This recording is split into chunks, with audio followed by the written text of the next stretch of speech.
Rozumiem, že pán poslanec Matovič. Nech sa páči. Ešte niekto sa chce prihlásiť, aby som mohol uzavrieť ústne prihlasovanie do rozpravy. Môžete to tam zapnúť, pán technik? Nemám kartu. Pán poslanec Matovič, nech sa páči, ak niekto ešte. Vážený pán... Končí možnosť, nech sa páči. Vážený pán predsedajúci, milé kolegyni, milí kolegovia, predkladám návrh zákona, ktorý podľa môjho názoru zavádza takú základnú spravodlivosť do volebného systému, a to v situácii, kedy vieme, že v ústave máme napísané, že sme si všetci vlastne rovní v možnosti byť volení a zároveň voliť.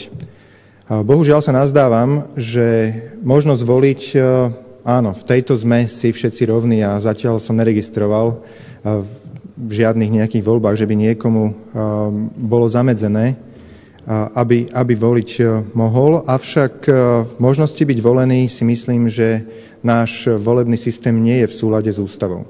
Lebo ak na jednej strane ústava hovorí, že sme si rovní v možnosti byť volení, tak nepovažujem zákon, ktorý hovorí, že vlastne do napríklad Národnej rady môžu kandidovať len poslanci, ktorých si vyberú politické strany a dajú ich na svoju kandidátku. Nepovažujem toto rovnosť práve byť volený a nepovažujem preto ani zákon o voľbách do Národnej rady v súlade s Ústavou Slovenskej republiky. Na druhej strane rešpektujem, že sme parlamentná väčšina. Keď parlamentná väčšina si takýto volebný zákon schváli, tak pravdepodobne ani ja, ani pár poslancov z nášho klubu nemá tú silu zahlasovať aj za tých ostatných, aby sme dosiahli väčšinu a zmenili volebný systém. Preto by som vám chcel navrhnúť aspoň takú zmenu, ktorá by podľa nášho alebo môjho názoru dosť zásadne ovplyvnila možnosť politických strán opakovane nominovať do parlamentu aj takých ľudí, ktorí v parlamente dlhodobo nerobia, a v minule som toto myslím, že aj spomínal, ktorí si vlastne za svoj cieľ zvolia nejakým spôsobom sa tu tých pár volebných období prevalať do dôchodku, respektíve prestravovať. Dnešný systém, kedy politická strana vlastne na svoju kandidátku si vyberá ľudí, ktorých na kandidátku dá a potom rozhodne o ich umiestnení, považujem za de facto také pošliapávanie, nie každodenné, ale každovoľbové pošliapávanie demokracie, ktorý teda navrhujem odstrániť tak, aby sme zaviedli, zjednodušene povedané, takú zásadu jedenkrát a dosť. A to by znamenalo, že by iba jedenkrát politická strana mohla určiť o poradí kandidáta na kandidátke a v ďalších voľbách, ktorých by kandidát, ktorý už predtým niekedy vykonával mandát poslanca, musel byť na kandidátke automaticky na konci kandidátky zaradený abecedne. Znamenalo by to asi to, teda, že vlastne prvýkrát, keď človek nebol nikdy v politike, prvýkrát politická strana ho môže dať na nejaké preferované miesto, lebo nemá nejakú verejnú známosť. Tie 4 roky ten nový politik sa snaží sa predkladať návrhy, počúvať ľudí, riešiť problémy, možno aj mediálne sa prezentovať, alebo mediálne prezentovať svoje riešenia, ale po 4 rokoch, ak chce znova kandidovať, už musí ísť na koniec kandidátky, abecedne zoradení všetci kandidáti v danej politickej strane, ktorí by na tej kandidátke boli, a už takýmto spôsobom by vlastne skladali účty svojim voličom. A mne sa zdá, že by to bolo fér voči novým ľuďom, ktorí by do politiky mali parametre možno vstúpiť, ale politické strany si ich dnes nevyberajú, lebo jednoducho dajú tam tie svoje poslušné ovečky, lojálnych ľudí, ktorí síce vo voľbách získajú 300, 400, 500 krúžkov, ale poslúchajú na slovo, tak ich zaradíme na zvoliteľné miesto kandidátky. A toto by sme vlastne takýmto spôsobom odstránili. Myslím si, že by to pomohlo viacerým veciam. Dovolím si ich ocitovať z dôvodovej správy. Čiže predkladaný návrh zákona zavádza efektívnu a spravodlivú zásadu jedenkrát a dosť pre neaktívnych poslancov Národnej rady. Návrh sleduje 5 kľúčových cieľov. Prvý je primäť všetkých poslancov Národnej rady k aktívnej a zodpovednej politickej práci počas celej doby trvania ich mandátu. Druhý, dať voličom vo voľbách reálnu možnosť posúdiť kvalitu práce svojich poslancov. Tretí, zamedziť opakovanému a dlhodobému pobytu neaktívnych poslancov v Národnej rade. Štvrtý, umožniť novým kandidátom vstúpiť do vrcholovej politiky ako náhrada za neaktívnych poslancov, s ktorých prácou ľudia nie sú spokojní a preto ich už neprekružkovali. A piaté, zvýšiť tak dôveryhodnosť Národnej rady a funkcie poslanca. Začal by som od toho konca, keď hovorím ako piaty nejaký cieľ, ktorý by sme týmto vedeli dosiahnuť, že by sme vedeli zvýšiť dôveryhodnosť Národnej rady, tak myslím si, že bola by to určite pravda. Ak dnes sú alebo ľudia, keď sa ich na ulici opýtame, že koho poznajú alebo ktorých poslancov poznajú, aj zo svojej vlastnej strany, ktorú volili. A sú mnohí ľudia, ktorí vedia vymenovať jedného, dvoch, troch, zvyčajne predsedu a pár naozaj tých najznámejších mediálnych ľudí zo svojej vlastnej strany, ktorú volili, tak myslím si, že niekde je problém. A nemyslím si, že sme natoľko bohatá krajina, aby sme si mohli dovoliť mať v parlamente 150 poslancov a z toho možno 100 neaktívnych a 50 aktívnych. Zjednodušujem, prepáčte. Ak by sme zaviedli systém, kde by vlastne prípadne aj neaktívny poslanec v podstate mal šancu sa udržať v parlamente iba jedno volebné obdobie a v nasledujúcich voľbách by vypadol z kola von, lebo jednoducho jeho ľudia, jeho voliči by ho neboli ochotní prekružkovať dopredu, tak postupom, behom možno 2-3 volebných období by v parlamente boli iba ľudia, ktorí by boli aktívni, ktorí by počúvali ľudí, navrhovali riešenia, presadzovali riešenia a aj mediálne by ich možno odprezentovali, tie riešenia, ktoré navrhujú. Čiže ak by parlament vlastne takýmto spôsobom dosiahol stav, kedy by tu boli ľudia, ktorí naplno robia, ktorí sa nepotrebujú zašívať, hoci teda jedným dýchom dodávam, že nepovažujem za jedinú prácu poslanca sedieť v pléne, ale ak by sme takýto stav dosiahli, pomohlo by to nám navzájom a vo vzťahu k ľuďom alebo našim voličom, ale aj k vážnosti Národnej rady samotnej.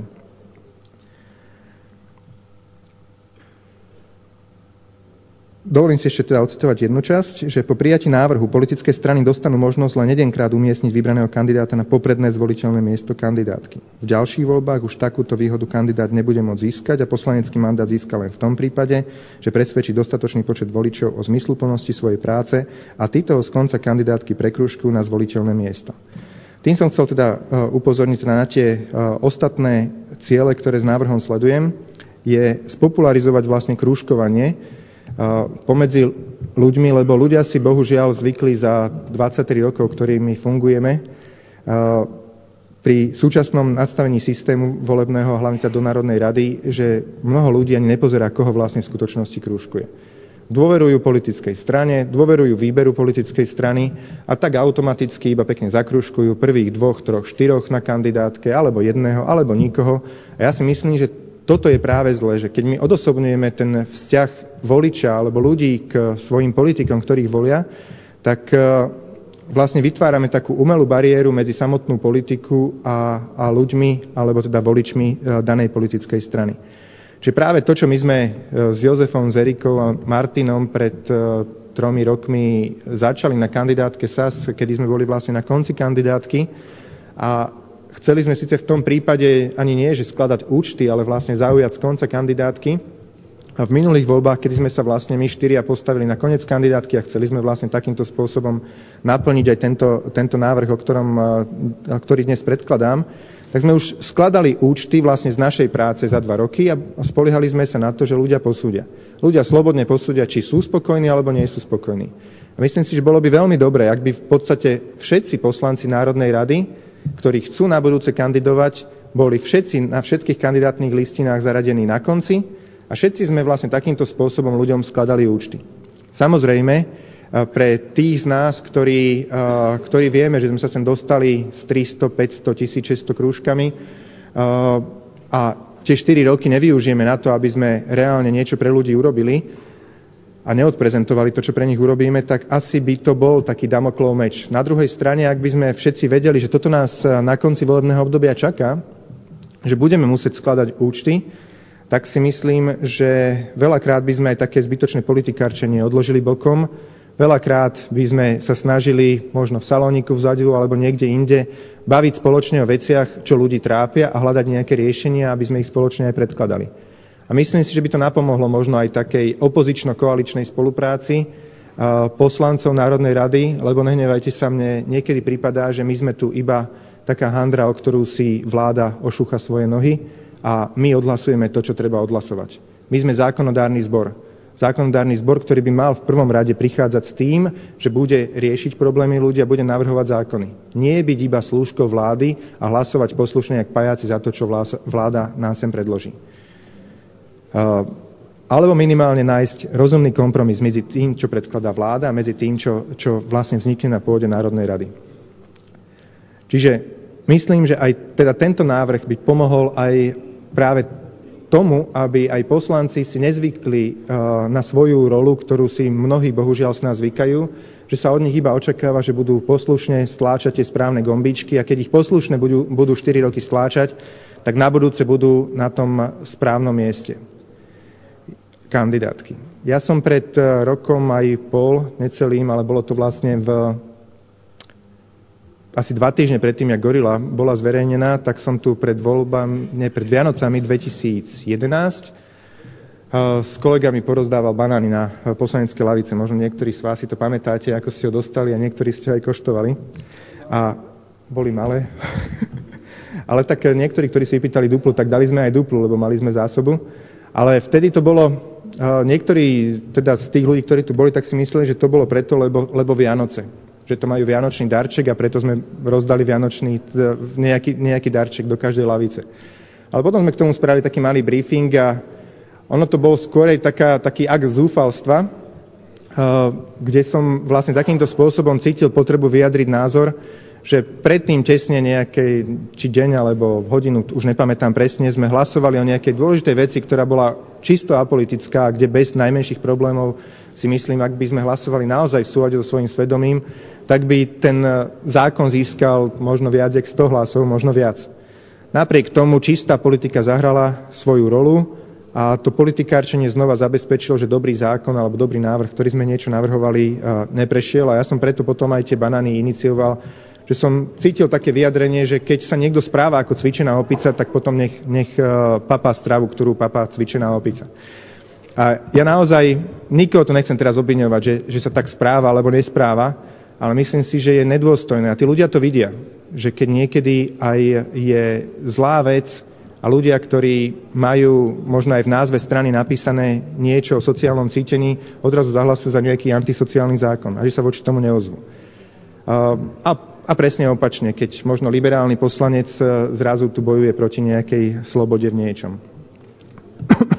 A myslím si preto, že zaviesť takýto Damoklov meč nad každého jedného z nás poslancov, kde by sme každý žili s vedomím, že iba 4 roky mám na to, aby som sa prvýkrát zapísal a snažil a potom už budem už skladať účty svojim vlastným voličom a keď sa oni rozhodnú, že ma neprekružkujú, tak jednoducho v parlamente už nebudem, že by bol dosť slušný katalizátor alebo taký motivátor pre každého z nás na to, aby sme tie 4 roky zmysluplne využili, aby sme odložili nejaké politikárčenie a snažili sa pre ľudí urobiť čo najviac. Čiže nakoniec si dovolím iba zopakovať ten návrh. Navrhujem zásadu jedenkrát a dosť pre neaktívnych poslancov Národnej rady, čiže prvýkrát rozhoduje politická strana o tom, kam kandidáta umiestni, je na ľubovoli politickej strany, či na prvé alebo posledné miesto, na ktorékoľvek, ale v každých ďalších voľbách, v ktorých by človek, ktorý už raz v parlamente bol, ak by chcel kandidovať, v každých ďalších voľbách automaticky už by títo ľudia boli umiestnení na konci kandidátky a skladali by účty svojim voličom zo svojej práce, ktorú za tie 4 roky urobili. Prečo to tak navrhujem, už som povedal viackrát, už sa opakovať nebudem. Ďakujem pekne za pozornosť. Faktickými poznámkami